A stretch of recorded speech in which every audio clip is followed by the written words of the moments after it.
Hi friends, പവിത്ര സീരിയലിന്റെ പുതിയ എപ്പിസോഡിലെ വേദമാഷോട് പറയണേ, ഈ നന്ദിനിയെടുത്തിയാണ് എല്ലാത്തിനും കാരണം.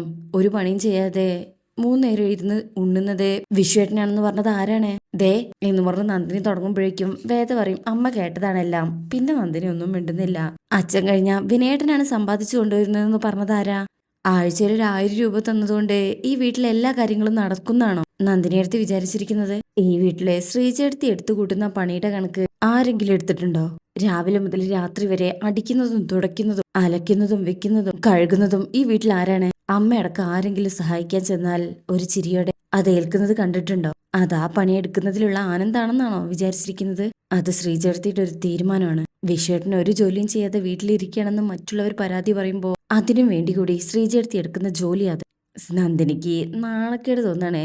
കമല പറയും, മോളെ അങ്ങനെ ഈ വീട്ടില് ഒരു കണക്ക് വെച്ചിട്ടില്ല. ചെയ്യാൻ കഴിയുന്നത് പോലെ ഞാനും ഈ വീട്ടിലെ ജോലികൾ ശ്രീജയോടൊപ്പം എടുക്കാറുണ്ട്. നന്ദിനി പറയും, അപ്പൊ അതമ്മയ്ക്ക് മനസ്സിലായില്ലേ? ഞാനിവിടെ ഒന്നും ചെയ്യുന്നില്ലാതെ ഇരിക്കുകയാണെന്ന് വരുത്തി തീർക്കാനാ വക്കീലിന്റെ വാദം മുഴുവനും. വേദ പറയും, അയ്യോ അല്ല നന്ദിനി എഴുതി, ഈ വീട്ടിലേക്ക് ഒരു ചില്ലി ക്യാഷ് പോലും സമ്പാദിക്കാതെ ഇരുന്നുണ്ണാണ് വിശ്വേട്ടനെന്നുള്ള ആരോപണത്തിനാണ് എന്റെ മറുപടി. ഒരു ചായക്കടയിൽ ചായ അടിക്കാൻ നിന്ന ദിവസം 1,000 രൂപ കിട്ടും. ചായ മാത്രം അടിച്ചാൽ മതി. ഹോട്ടലിൽ ഭക്ഷണം ഉണ്ടാക്കാൻ നിന്ന ചുരുങ്ങിയത് ഒരു 1,500 രൂപ കിട്ടും. ഭക്ഷണം ഉണ്ടാക്കിയാൽ മാത്രം മതി. വിളമ്പാനും കഴുകാനും വേറെ ആൾക്കാരുണ്ടാവും. അപ്പൊ ഈ പറഞ്ഞ എല്ലാ ജോലിയും ചെയ്യുന്ന ശ്രീചേർത്തിക്ക് ഈ വീട്ടിൽ എത്ര ശമ്പളം കൊടുക്കും? അത് കേൾക്കുമ്പോ എല്ലാരും ഷോക്കാവും. നന്ദിനി പറയും, അമ്മേ ഇവള് പറയുന്ന കേട്ടില്ലേ? സ്വന്തം വീട്ടിൽ ചെയ്യുന്ന ജോലിക്കാര്യത്തിനാ ഇവൾ ഇങ്ങനെ കണക്ക് പറയുന്നത്. ഇവൾ എന്തുദ്ദേശിച്ചാണ് അമ്മേ? മാഷു പറയും, കണക്ക് പറയാൻ തുടങ്ങിയ എല്ലാത്തിനും കണക്കുണ്ടാവും നന്ദിനി. എല്ലാവരും അതിന് ഉത്തരം പറയേണ്ടിയും വരും. നന്ദിനി, എന്റെ 2ാമത്തെ മകൻ, അതായത് നിന്റെ ഭർത്താവ് വിനായകൻ രഹസ്യമായി സമ്പാദിക്കുന്നതും ബാങ്ക് നിക്ഷേപം വർദ്ധിക്കുന്നതും എനിക്കറിയാത്തതല്ല.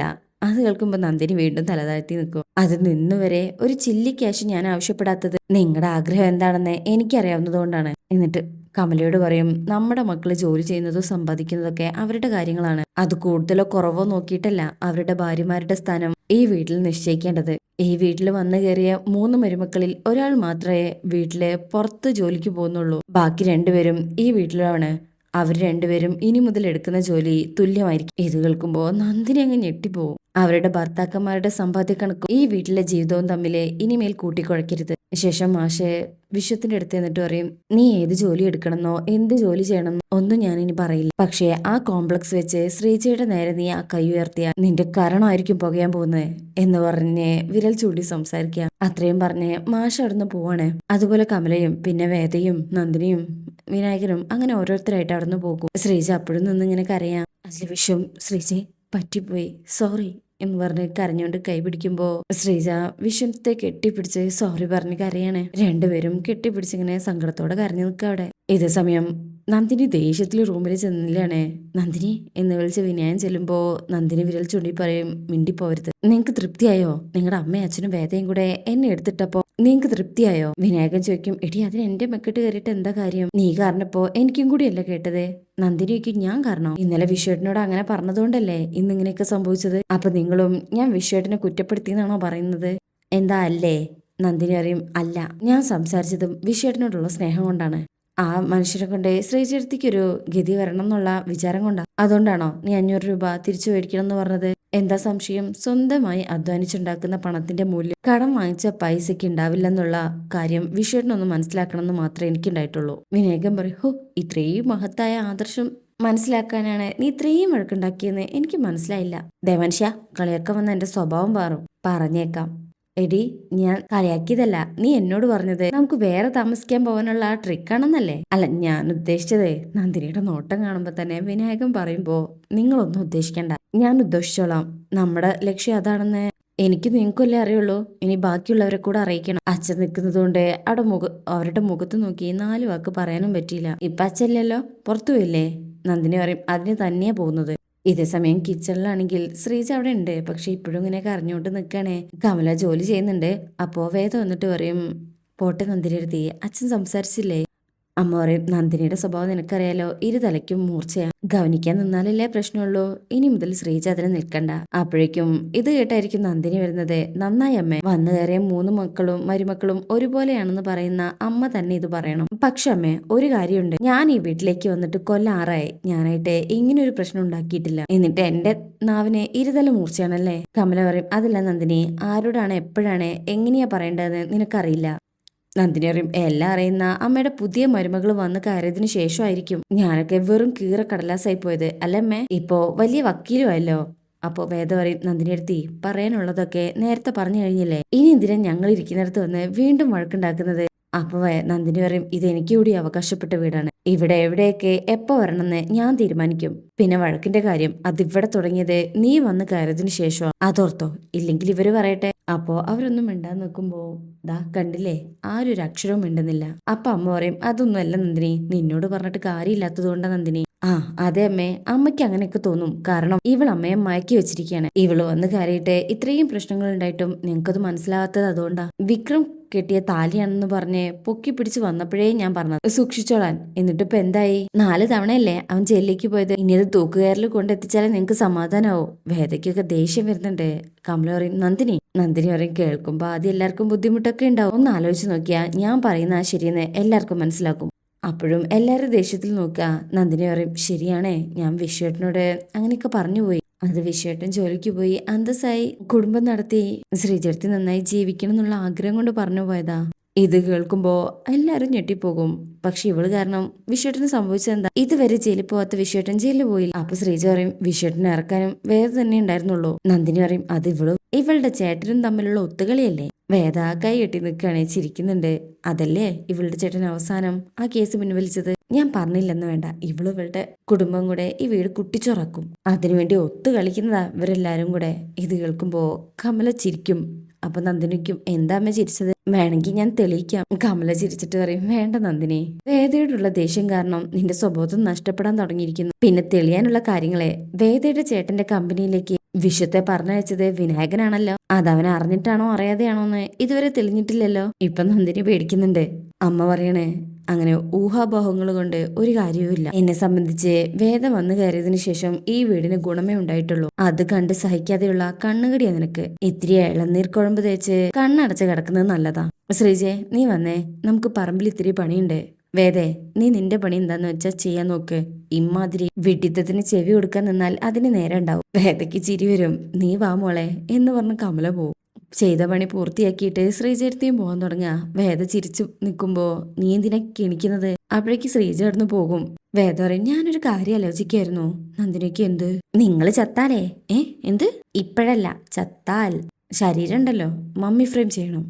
നന്ദിനി പറയും മനസ്സിലായില്ല. പണ്ട് ഈജിപ്തിലെ മമ്മി ഫ്രെയിം ആക്കിയിട്ട് പിരമിഡിന്റെ ഉള്ളിൽ വെക്കായിരുന്നു, അതുപോലെ. എന്നിട്ട് നിങ്ങളെ കുറിച്ചൊരു കുറിപ്പും അതിന്റെ കൂടെ അടക്കം ചെയ്യണം. അപ്പൊ നന്ദിനിക്കും അതെന്തിന്? കുറെ കൊല്ലം കഴിയുമ്പോഴേ നിങ്ങൾ അടക്കിയ സ്ഥലം ഒരു ടൂറിസ്റ്റ് പ്ലേസ് ആവും. ഇമാതിരി ഒരു മനുഷ്യജന്മം നൂറ്റാണ്ടുകൾക്ക് മുന്നേ പിറവിയെടുത്തിരുന്നു അന്നത്തെ കുട്ടികൾക്ക് പഠിക്കാലോ.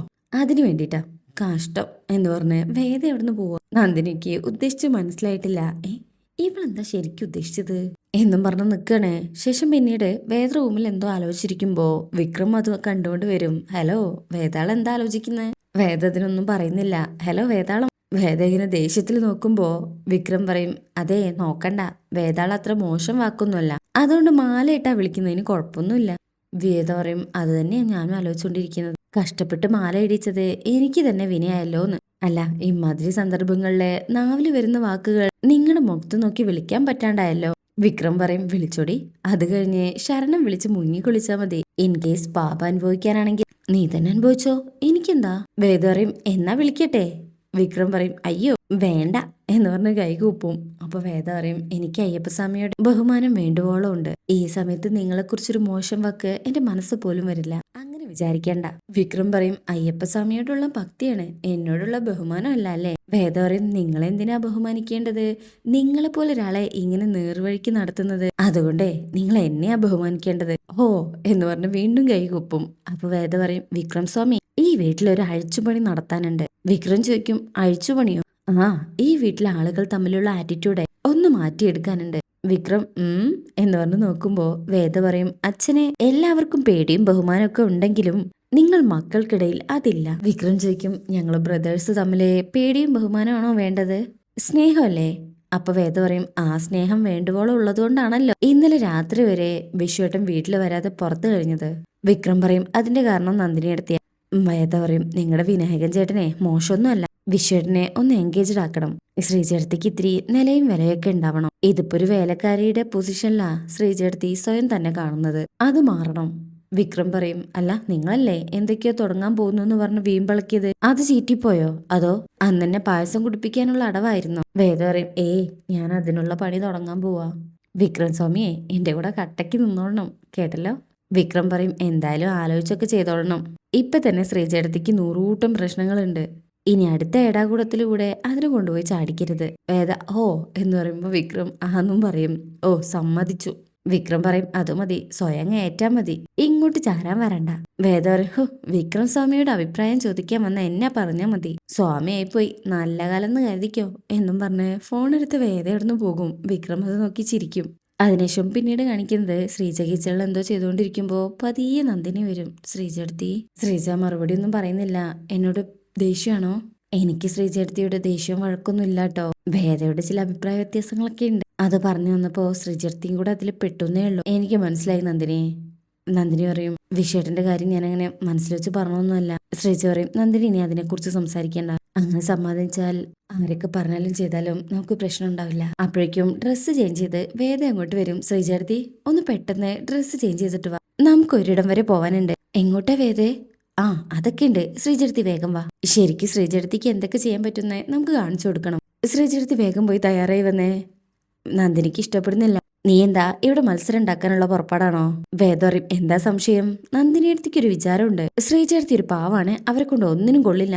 ഈ വീട്ടിലെ അടുക്കളയിലെ ജീവിതം മോഹിച്ച് കലാകാലം കഴിഞ്ഞോളുന്നു.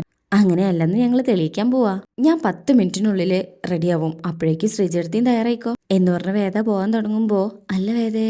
വേദ പറയും, ഒന്നും പറയാൻ നിൽക്കണ്ട, ഇനി ഞാൻ പറയുന്ന പോലെ അങ്ങ് ചെയ്താൽ മതി എന്ന് പറഞ്ഞ് വേദ റെഡിയാവാനായി പോകും. നന്ദിനിക്ക് ഇഷ്ടപ്പെട്ടിട്ടില്ല ശ്രീചേർത്തി കുട്ടി അവൾ എങ്ങോട്ടാ പോകുന്നത്? നന്ദിനിയെ നോക്കി ചിരിച്ചിട്ട് ശ്രീജ അവിടുന്ന് പോകും.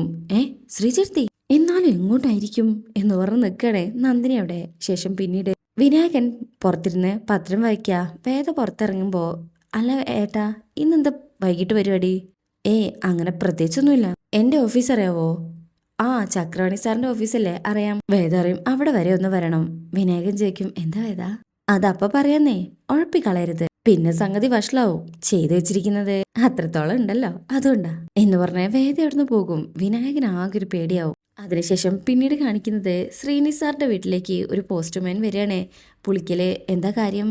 ഒരു രജിസ്റ്റേർഡ് ഉണ്ട്, ഇങ്ങ് തന്നേക്കെന്ന് പറയുമ്പോ, ശ്രീനിവാസൻ നിങ്ങളുടെ പേരാണോ?